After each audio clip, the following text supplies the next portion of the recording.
Hello, my name is Emily Smith, and I'm presenting on the topic of treatment for comorbid anxiety disorders and chemical dependency in adolescents. This presentation is a part of my work in DNP 816 at Northern Kentucky University with Dr. Teresa Williams.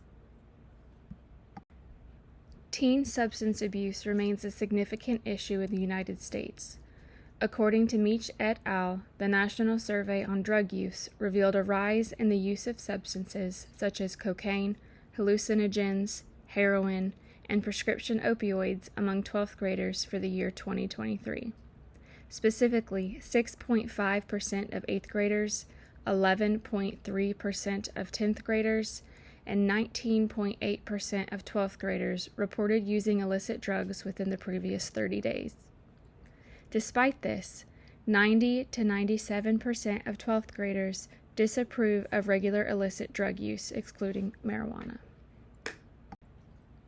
As a registered nurse working with teenagers battling substance abuse, I have a deep personal interest in this topic. Many of my patients are recovering from substances ranging from marijuana and alcohol to fentanyl, utilizing medication management, DBT, and the 7 Challenges program.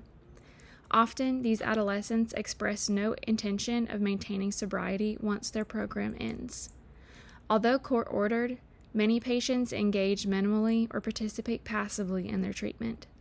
This leads me to question whether active engagement in this treatment program influences their perspective or motivation to remain sober. In adolescents with comorbid anxiety disorders and chemical dependency, how does treatment utilizing medication management, DBT, and the 7 Challenges program compared to standard treatment without these specific interventions influence their perception of sobriety and its impact on recovery outcomes during a 30 to 45 day period? Key findings across these studies show that dialectical behavioral therapy is effective. DBT reduces the substance use severity, improves emotional regulation, and enhances quality of life over time. These studies also show comorbid challenges. High levels of anxiety, depression, and low self-esteem necessitate integrated treatment approaches for adolescents with substance use disorders. Stigma impacts recovery. Internalized and perceived stigma negatively influence self-perception and social identity, while supportive relationships mitigate these effects. Justice-involved youth experience unique barriers. Stigma, resource shortages, and lack of integrated care hinder effective treatment for justice-involved adolescents. Holistic interventions are needed. Addressing psychological and environmental factors, including trauma and family dynamics, is critical for recovery outcomes. Several gaps in literature hinder progress in this field. Many studies rely on subjective self-reporting, which may introduce bias and limit accuracy of findings regarding the efficacy of DBT, medication management, and the 7 Challenges program. There is also a lack of comprehensive studies evaluating the effectiveness of the 7 Challenges program in improving adolescent recovery outcomes. Several studies also used small sample sizes, limiting the generalizability of findings. Some studies lack control groups, reducing the ability to draw causal conclusions. Studies report high dropout rates, which mirror real-world challenges in maintaining treatment engagement.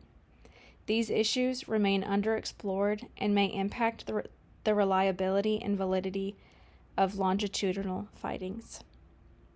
Research highlights the need to address systematic issues like stigma, staff training gaps, and resource shortages in juvenile justice settings. Practitioners working with justice-involved youth may feel underprepared or unsupported in implementing effective care models. Most studies lack diversity in their samples, limiting the applicability of findings to broader adolescent populations. Further research is needed to evaluate the long-term effectiveness of interventions like DBT and the 7 Challenges program, as most current studies focus on shorter treatment durations.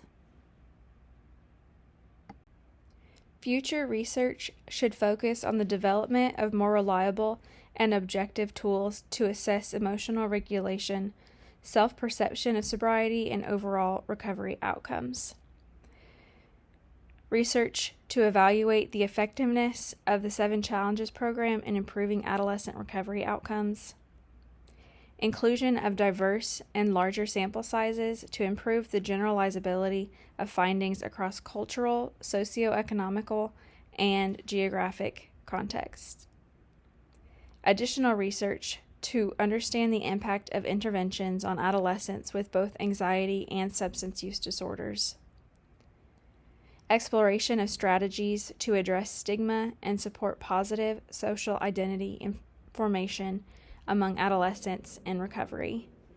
Targeted studies addressing trauma-informed care, integrated healthcare, and barriers such as stigma and resource limitations in justice-involved youth.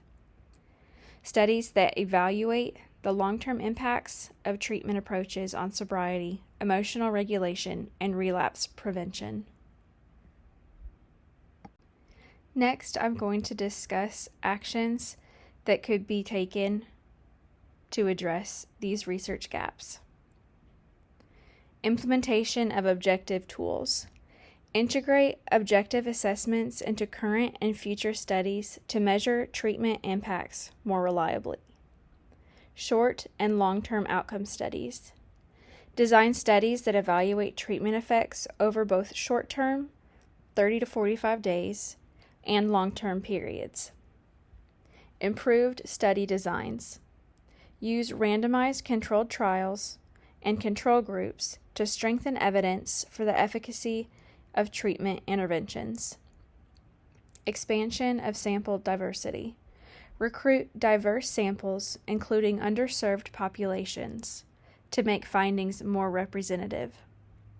Systematic barriers in justice settings. Collaborate with juvenile justice systems to address systematic issues and test interventions targeting stigma, resource allocation, and training. Integration into practice. Incorporate findings into practice by developing trauma-informed, family-centered, and community-supported care models tailored for adolescents with substance use disorders. In conclusion, adolescent substance use, especially when paired with anxiety disorders, presents complex challenges that require targeted and innovative approaches. While therapies like dialectical behavioral therapy and holistic interventions have shown promise, significant gaps in research and systemic barriers limit their effectiveness. Issues such as high dropout rates, lack of diverse populations and studies, and insufficient research on programs like the 7 Challenges program highlight the need for more comprehensive, long-term, and inclusive research. By addressing these gaps and integrating evidence-based practices into care models, we can improve outcomes for adolescents struggling with substance use. Through collaboration among healthcare professionals, researchers, and policymakers, we can develop trauma-informed, family-centered, and community-supported approaches to ensure no adolescent is left behind. Thank you for your attention.